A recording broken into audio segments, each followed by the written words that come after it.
there is an all-member caucus. Sasabihin o makakatanggap po kami ng text na there is an all-majority caucus. Ganun ho. Pero wala akong definite agenda kadalasan ang caucus. Sinabi niyo po kanina na bilang congressman, kayo po ay uma-attend din sa mga caucuses, ano? Ano po bang mga caucuses itong na-attendan niyo na? Ang huli ko hong na-attendan caucus ay yung all-majority caucus noong December 12, 2011 ho. Kami ho ay nakatanggap ng text message nung siguro 6:30 to 7 p.m. ng December 11 galing ho kay Attorney April. Siya ho ang sekretarya ni Speaker Belmonte. Ang natanggap ko hong text message is there will be an all-majority caucus at 2:30 p.m. tomorrow at the Andaya Hall. Pero wala akong agenda. Wala akong agenda. Opo. Ito pong pagkatanggap niyo po nung text message na ito, no, na meron kayong all-majority caucus, meron po bang nabanggit kung ano po ang tatalakayin dito? Already answered yun. Wala po. Already answered yun. Yes, Your Honor. Ano po naging, what was your reaction, Mr. Witness, to upon receipt of this notice? Wait, Your Honor, because he's making me laugh. Ang una kong reaction noong natanggap ko ho yung notice na magkakaroon ho ng all-majority caucus ay medyo kinabahan ho ako dahil nung araw na yon may mga ugong-ugong sa text din na magkakaroon ho ng impeachment kay Chief Justice Corona. So, ayoko hong I was hoping against hope na sana hindi yun ang pag-uusapan doon sa all-majority caucus. Sabi ko ho, sana RH bill na. Ngunit parang hindi pa pwedeng RH bill kasi kung RH bill yun, dapat all-member caucus. So parang sabi ko, mukhang ang pag-uusapan dito ay yung impeachment ni Chief Justice Corona. Mm-hmm. Ano po bang mga preparasyon ang ginawa ninyo bago dumalo sa caucus na ito?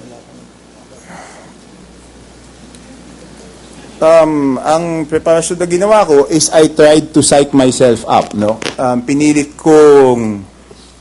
kong pilitin yung sarili ko na kung sakaling impeachment ang pag-uusapan, pikit mata na ho akong boboto ng yes sa impeachment.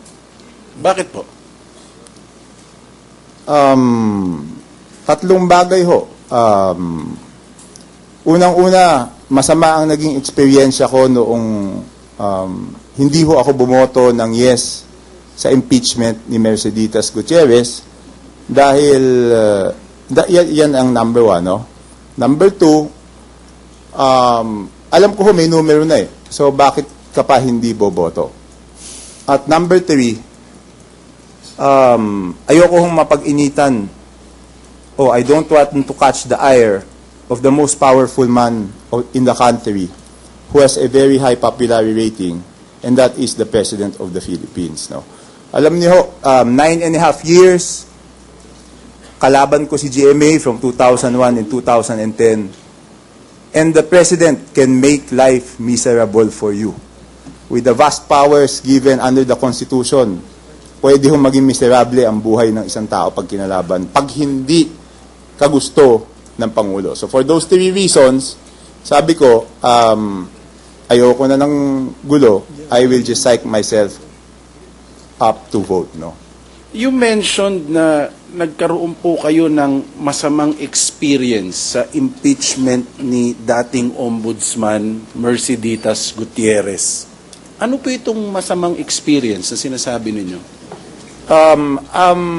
Ang impeachment ni Merceditas Gutierrez, kung matatandaan ko ho, is March 21, 2012, 2000. Your Honor, can I get my notes just to make sure of the date? Your Honor, the witness is asking permission to refer to his notes so that Go he ahead, could go get ahead, the go ahead. date exactly. The witness is authorized to refer to any material that he has. Your Honor, The witness, Your Honor, is going over his notes. Yes. Let the record show that. yes, Your Honor. Proceed.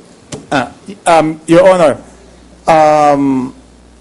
March 21 ho, pinagbotohan ho yung impeachment ni Merceditas Gutierrez. Nung Sabado ho, before March 21, so ang ibig sabihin ho nun is March 19, may mga kumalat na text messages allegedly coming from June Abaya, Chairman June Abaya, na sinasabi yung mga boboto ng no sa impeachment ni Merceditas Gutierrez ay 0 as in 0 sa PDAF, no? Your Honor, we have to object to that because the witness is testifying on a text message. No, Your Honor, but let me proceed. Okay, the answer, the witness. witness may answer. No, but that is just the introduction, Your Honor. There is already a ruling, Mr. Witness. Based on the journal number 65, March 21 of the House of Representatives, Your Honor, Bago po kayo magpatuloy, let me just propound the questions, Mr. Witness, so that we will have an orderly narration of the events. There are two things that I want you to clarify first. First, you mentioned Mr. June Abaya. Who is Mr. June Abaya? Chairman ng Committee on Appropriations, June Abaya. So meron hong supposedly text message na nanggaling sa kanya na yung boboto ng no sa Merceditas Gutierrez impeachment ay 0 as in 0 sa Your PDAF. Honor, that's hearsay, Your Honor. Ito pong- We object to the being Let hearsay. the witness answer. Ito pong committee on appropriations, saan pong committee ito? Committee ho ito sa House of Representatives. Okay, kung papayagan niyo ho ako para patunayan ko kung hindi hearsay ito. Base ho sa journal number 65, Monday, March 21 of the House of Representatives, Your Honor, if I may be allowed to read, Read it. Proceed. Remarks of Representative Gonzales. Upon recognition by the Chair, Majority Leader Gonzales N. Neptali remarked that when the subject text message circulated in the morning of Saturday, March 19, he got a call from the Speaker, Belmonte, who asked him to verify the same. He stated that in his phone conversation with Representative Abaya, the latter categorically denied having sent the text message. Representative Gonzales further informed the body that at an informal caucus called upon by the Speaker the previous day and attended by the various parties comprising the majority coalition, said text message was denied and they were assured that no member would be punished for her vote in the impeachment. So, unquote. So, ito ho ang nagpapatunay na hindi ho hearsay ito. Na ito ho ay mismong kinonfirm at binanggit ng majority leader. Ang nakakapagtaka ho dito, bakit ho hindi si Chairman Abaya ang tumanggi kung siya ang sinasabing pinanggalingan ng text at si Majority Leader Gonzales ho ang tumanggi doon sa text message, Your Honor. Mr. Witness, may I see the document that you have just read? The witness is producing, Your Honor, a... Just a minute. Just to clarify, what is the relation of June Abaya to Joseph Emilio A. Abaya? I don't know. I call him June Abaya, Your Honor, so I don't know if he is one and the same. Is this June Abaya that you mentioned in the room, in the impeachment court today? Can you please look around? Yes, boss. The, Yes, he is here, Your Honor. The person referred to as Mr. June Abaya, Your Honor, is present in court. May we ask that the person who was pointed to by the We witness to confirm, please identify Your Honor, himself. we confirm the identity. All right, it's, Okay. it's already confirmed. Proceed, Counsel. Yes, Your Honor. Thank you. May we request, Your Honor, the prosecution to confirm that the exhibit... We admit, Your Honor. Okay. The exhibit, Your Honor, pre-marked You as... do not have to make that as an exhibit that is Public. that can be taken judicial notice of by this court. Yes, Your Honor. Just That's for... an official record of the other half of the of Congress.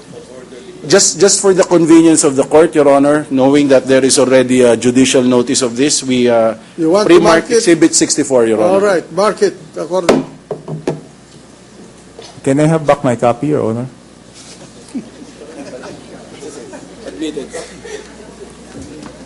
Okay. Ito. Please proceed, Your Honor. Yes. Nabanggit niyo po yung salitang PDAF. Yes, Your Ano Honor. po ba ang ibig sabihin nitong PDAF? Ang ibig sabihin ho nun is Priority Development Assistance Fund o yan ho ang tinatawag na budget ng bawat isang congressman o senador para sa proyekto sa kanyang distrito. No? Bakit po ba importante itong PDAF na ito? Natural ho, Your Honor, dahil kahit kami legislator, kami ho ay linalapitan ng aming mga constituents for infrastructure projects o mga pagawaing bayan. Counsel, with the permission of the witness, what is the purpose of this line of question? The purpose, Your Honor, is to set the background, Your Honor, for the defenses raised in the articles of impeachment, Your Honor. To impugn the motive of the House? Precisely, Your Honor, we believe, Your Honor, that there is no basis, Your Honor, in proceeding with the filing of the case, that the motivation, Your Honor, is political. And in fact, Your Honor, this witness is testifying at the moment on the proof of pattern or scheme or the modus operandi, Your Honor, that took place in the House, Your Honor, with regard to measures sponsored by the administration. Proceed. May we be heard on that? We may object on that purpose, Mr. No, President. let the witness, the examination proceed.